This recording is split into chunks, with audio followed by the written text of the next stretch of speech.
Hey guys! So we're moving on to the practical stage of our project where we're going to be making a pizza keyring and a donut keyring. So we're going to start with the donut keyring, and over the next two lessons we're going to be learning how to create different sprinkles. So you can see on these we've got tiny little stitches here which creates a sprinkle look, and we've got beads, we've got couching, which is that kind of like drizzle icing, and then these tiny things which are French knots. Okay, so in lesson 4 we're going to be learning how to do French knots and these tiny little stitches, and in lesson 5 we're going to be learning how to do beading and couching. Here is another example of couching, so you can see how you can use that as kind of like a topping. Okay, so first of all we're going to learn how to thread the needle.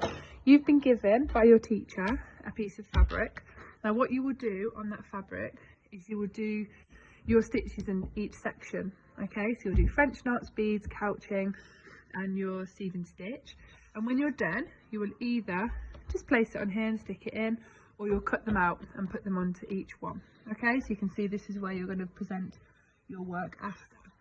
You'll see on this page here, this is where your work will be assessed either by you or your teacher. So you can see that you're going to have the different bands for beading, French knot, stitching and couching. Okay, but your teacher will go into more detail with you about that. So first of all we need to thread our needle. Now this can be quite frustrating, but once you learn how to do it, you'll do it first time each time. So you always want to have an arm's length of thread. Okay, you don't want to go any longer because actually it's just hard to work with. You want to make sure that the end is trimmed so there's less fibres splayed out. Then you want to quickly damp it.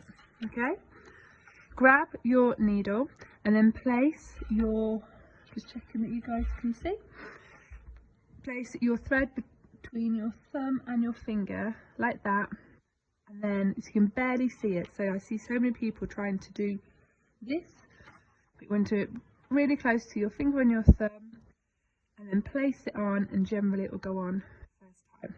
Okay, so then you have your needle this end and your knot this end. At primary school you're probably taught to put your knot at this end, but in secondary school we don't, because actually it just ends up getting caught. To make a knot, you make a loop and pull it through. Okay, so you have your needle and your one end and your knot on the other end.